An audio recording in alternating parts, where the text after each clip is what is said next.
Hi everyone, thanks for coming along. We're going to get started here now with our lovely panel. So just a little bit of introduction. My name is Roisin. I'm a Curlew and People Project Officer based in Ffermio National Park. These two are my lovely counterparts.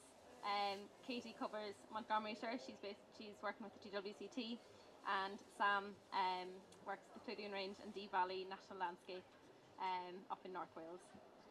And these are two farmers that have been very good as to come along today. So no hard questions for them, please. You can any hard questions you can put to these two. So just the background of the project. Curlew Connections Wales is a 2.5-year project funded by Heritage Lottery Fund, Welsh Gov via the Heritage Lottery Fund. It's a partnership project between GWCT, Trafod Range and Dee Valley National Landscape, and Ffermio National Park. We've just finished our second breeding season. We're trying to do our bit to turn the tide for curlews. They're not doing very well in Wales, so they've got a bit of an expiration date. So they're predicted if they keep on the trend that they're going on, they'll be extinct in the next 10 years. So it's quite a dire situation. So we're working to try and change that. These are farmland birds. Farmers are very important in the curlew story. So these two lovely farmers will hopefully give a little bit of insight into what they do for curlews, how they work with them, and yeah, why they care. So I think that's it for the introduction bit. We'll start with the questions if you're ready. Actually, do you two want to introduce yourselves and no? Okay, well I'll do that for you. This is Wyn. Wyn is from my patch in the National Park.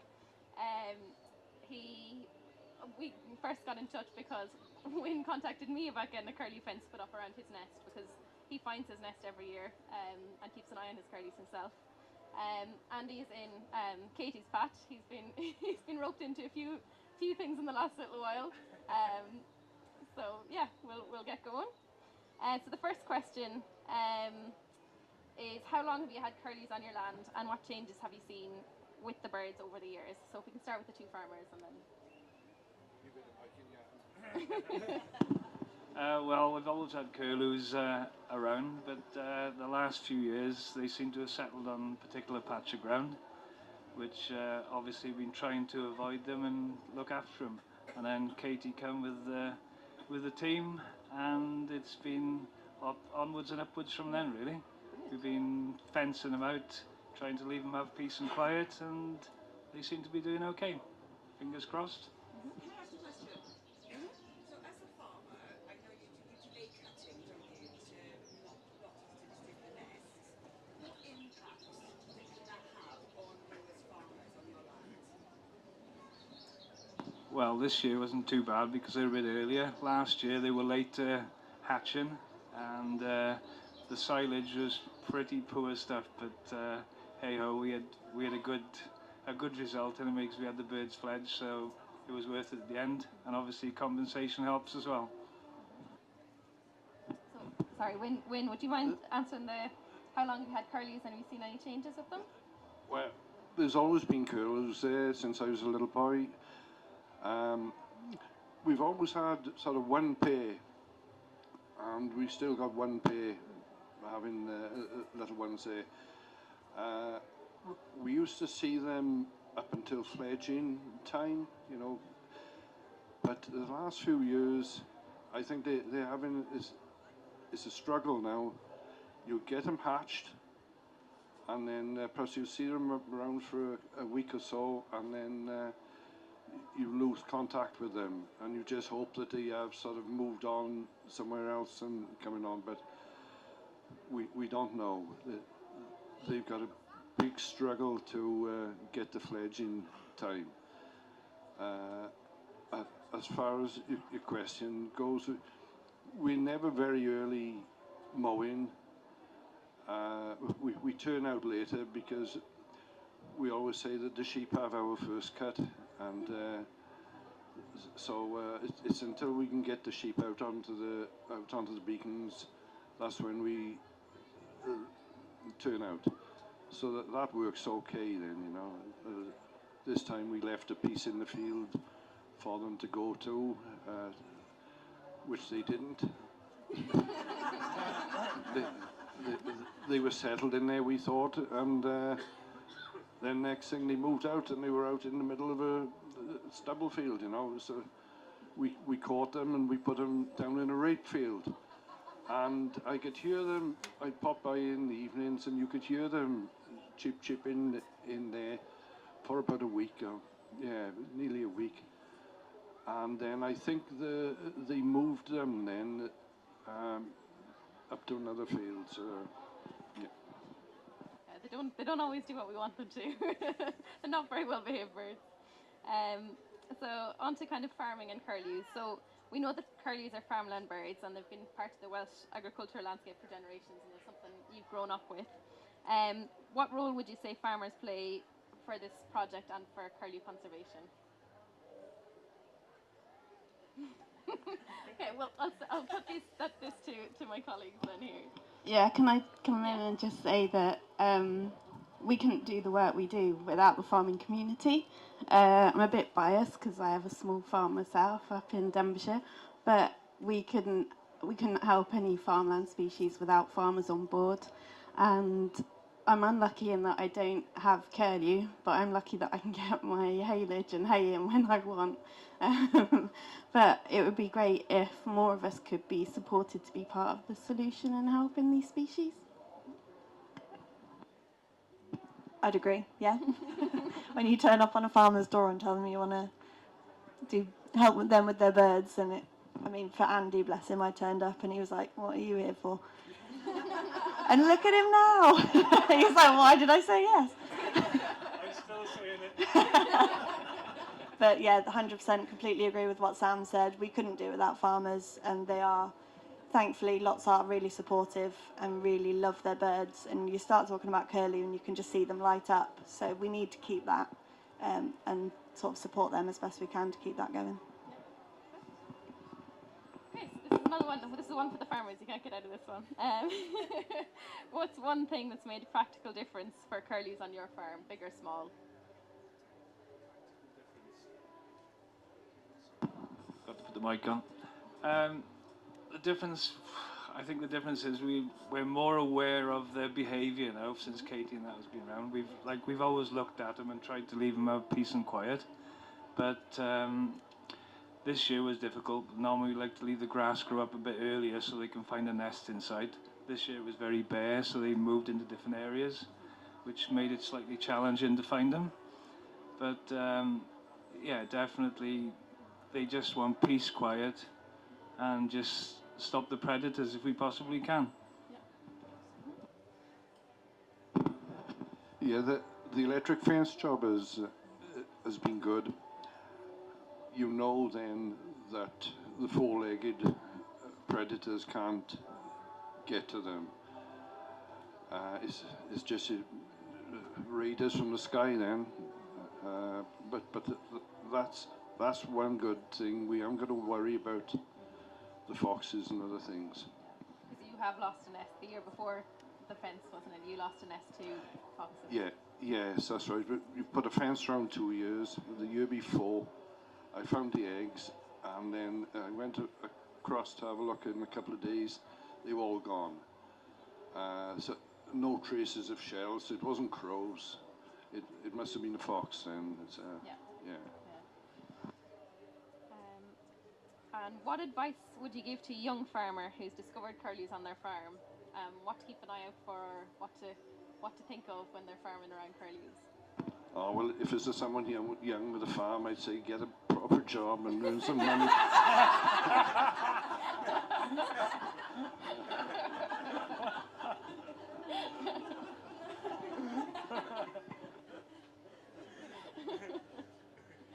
Andy? I don't know how you follow that one. Yeah, really, you know when they're about. You hear them. It's a very distinctive sound. It's lovely. It's like I explain it in the morning. You go out, an operator has normally classical music playing, the farmer's got the curlew going in the morning. Lovely. So yeah, you'll know they're about, and obviously it'd be good to just get in touch with this team to try and help them have the best chance they can.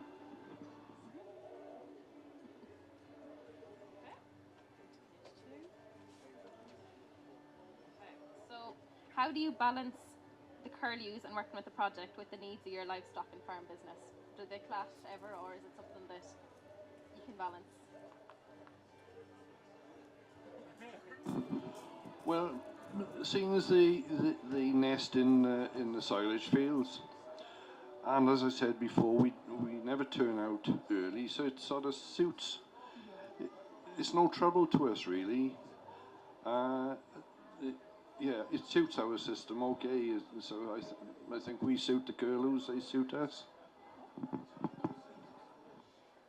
Yeah, obviously my silage is slightly earlier. Well, it does cause like delay in cutting, but it's in the end of all. You know what I mean? It's workable, and like as long as we get the right result at the end of it, we have silage and it's fine.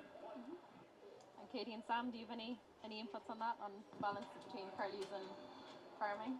Yeah, I think it's a bit more of a struggle in ICA 5 in that we want to cut a bit earlier by the sounds of it. And we've got a lot of pressure during lambing when the birds are trying to nest and we're all moving the flock around. So it's a bit of a struggle to juggle, and then that's where it's really been handy as a project officer to be able to offer the payment to shut the gate on the field, give them the peace and quiet that they need with the least disturbance, but also to help with the predator control during lambing has been really helpful. So it's a bit more of a juggling act in our project area. Yeah, I think we're quite a mix across, so there's a lot that do cut later anyway, and some that will just leave a field. They know when the curlew are there, they'll leave it.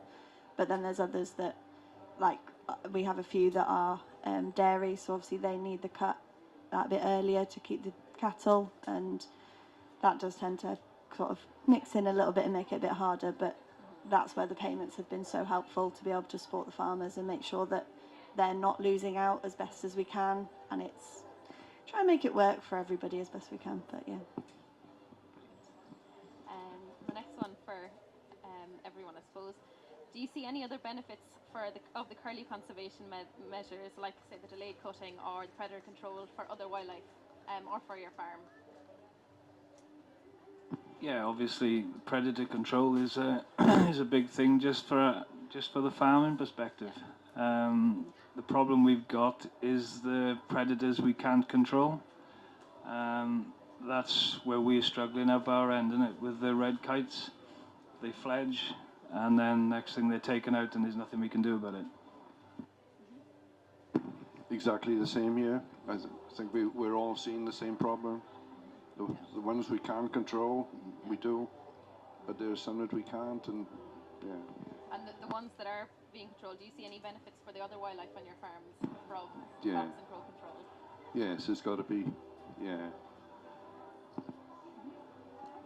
Yeah, I'd say it's the same in ICA 5.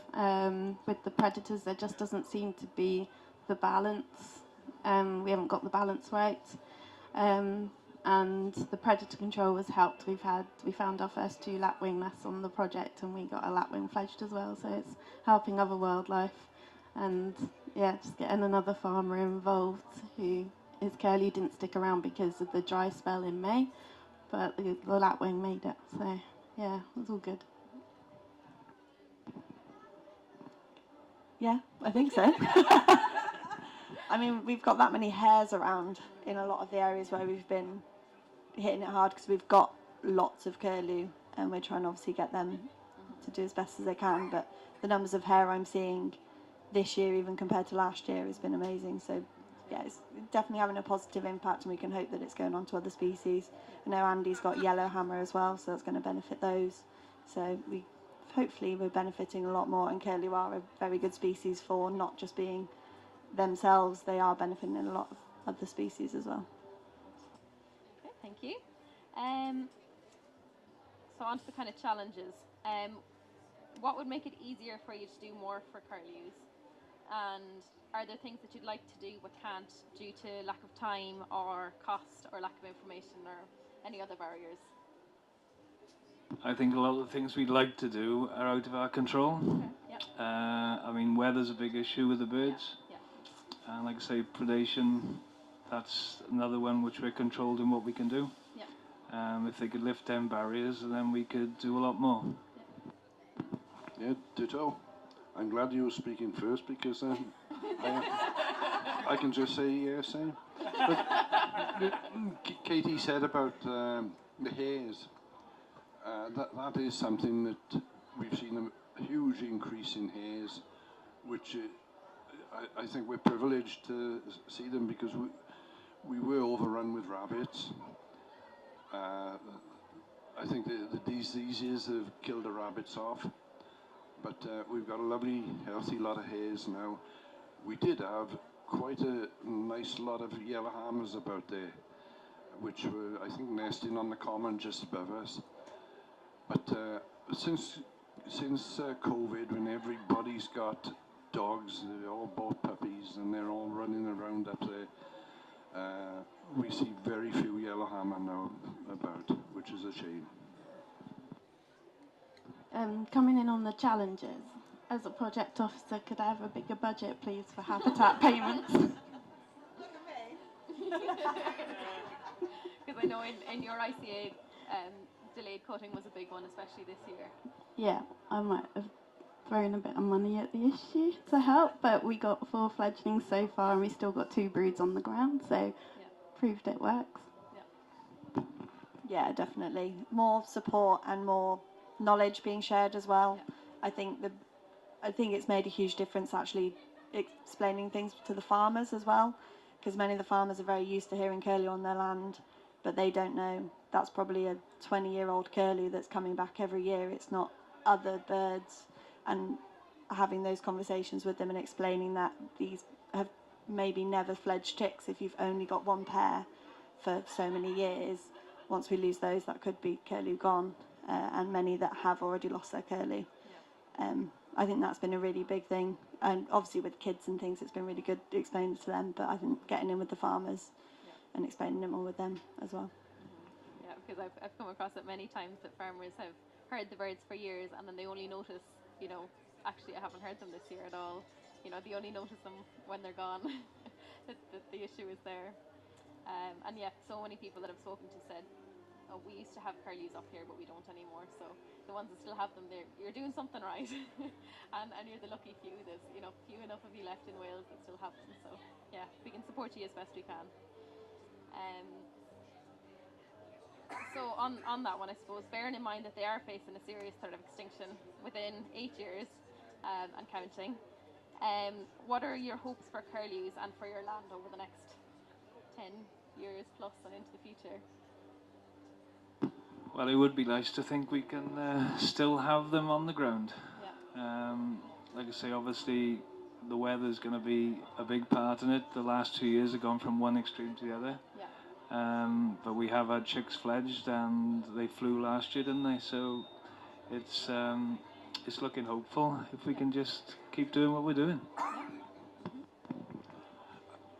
I'd love to see some sort of project where, say, you took 2 hatched chicks and reared them in a compound with a lot of others, so until they fledge, because I think that's the only way really that we're going to guarantee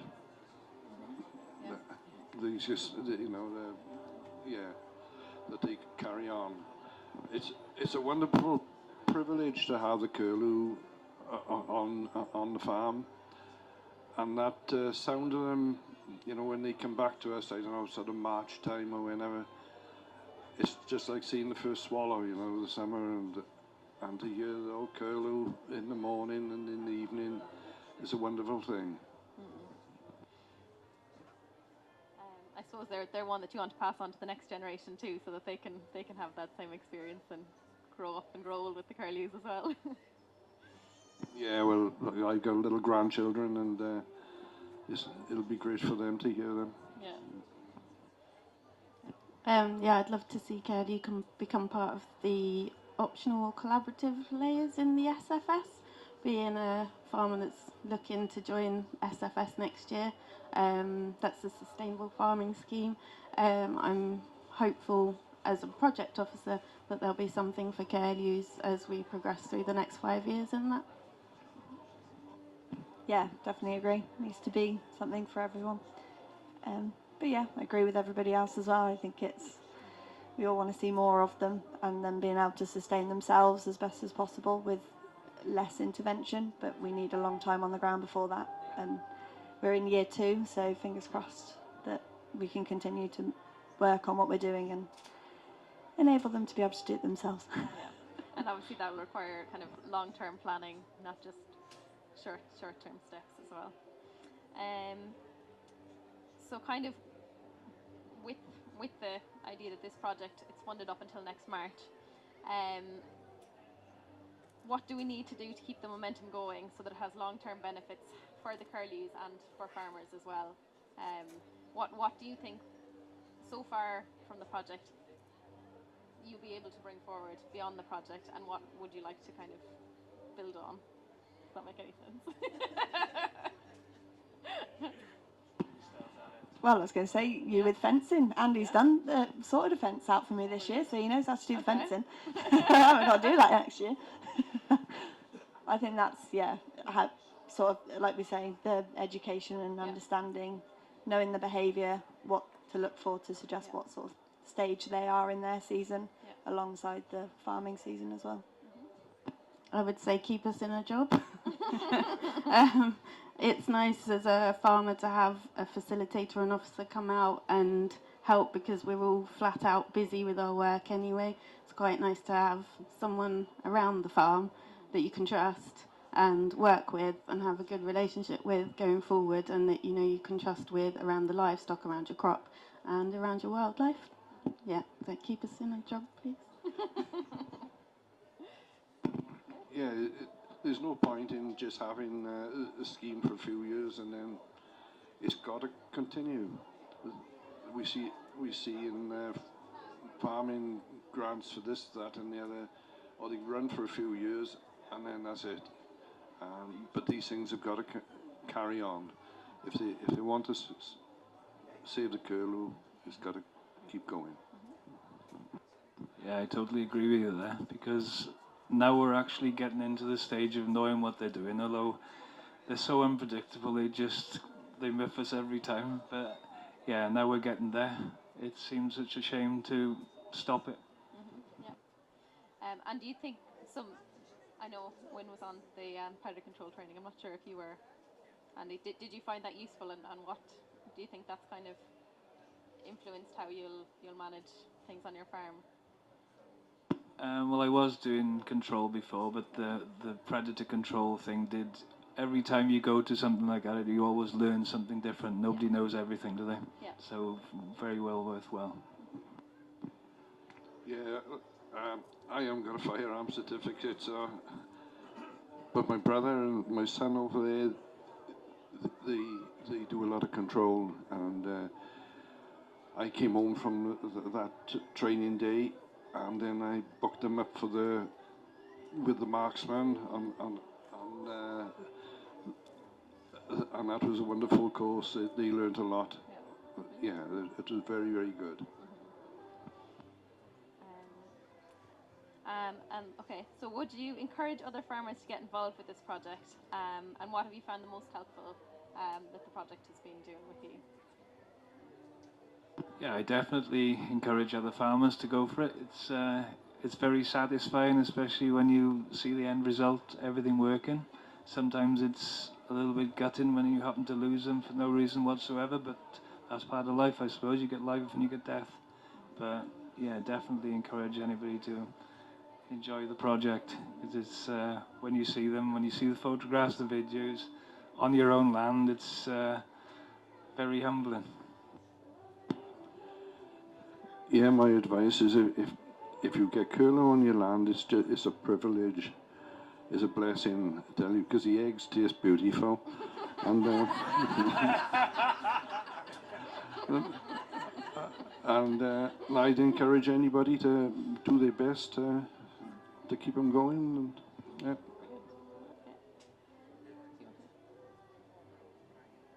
I ask another question? Yeah. How can other landowners encourage curlew to breed on their land? Tricky one. Why does that come to me? So what was that, to encourage more birds or to encourage curlew onto their land? I live close to Wyn. There are curlew breeding on the common, and I have seen that too. Okay, thanks. So I live quite close to Wyn, this gentleman here, and I have some land. And there's curlew breeding on neighbouring fields. So what can I do on my land to encourage curlew to nest on my land? You'll have to go and pinch them. Borrow yours. Yeah, just pop over the fedge. I think the biggest thing is just knowing the habitat that curlew want. So they want these big open landscapes. They want to be able to sit somewhere with their eggs and be able to see and hope that nothing's coming for them. I think a lot of the time we tend to have a lot of fields that are enclosed a little bit more, where they surround areas that are curlew, so opening those up, having nice wet areas for them to feed. We had it quite bad this year, obviously with the heat we had. We lost these wet areas, and our birds, and especially in our area, but I think everywhere, were moving a lot, which meant they couldn't probe in the ground in order to feed, so they're having to move to get food. So having those wet areas is definitely going to pull them in, because they're going to be where they go if they can't. And some nice hay meadows to keep the chicks nice and fed, so they go, that's where I need to be.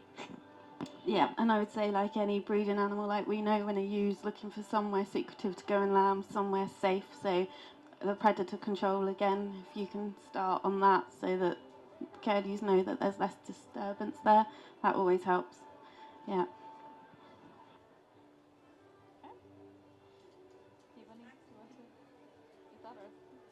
And they've said it all. Okay, perfect. So yeah, do you have any memories of curlews growing up, or anything that your parents would have told you about curlews when you were young? I think when I was young, it was just a normal thing to see. I think probably a lot of the things has happened. People were, like, there's more fertilizer used, farming practices probably drove a lot of them away. But like I say, we've been lucky on our farm, and they're still with us. And yeah, don't know what you can add to it, really. It's lovely. Yeah, I just remember as a little one, my father saying, you know, oh, the curlews in the field when he was mowing, and he'd be driving them out to the hedge or into the next field. But they were always bigger birds then, you know, near fledging, and yes, and that sound of the curlew in the morning, I always remember that from when I was a little one. Yeah, and it'd be so sad if it goes. Okay, so I just want to say firstly a big thank you to our wonderful panel and the poor farmers who were roped into this.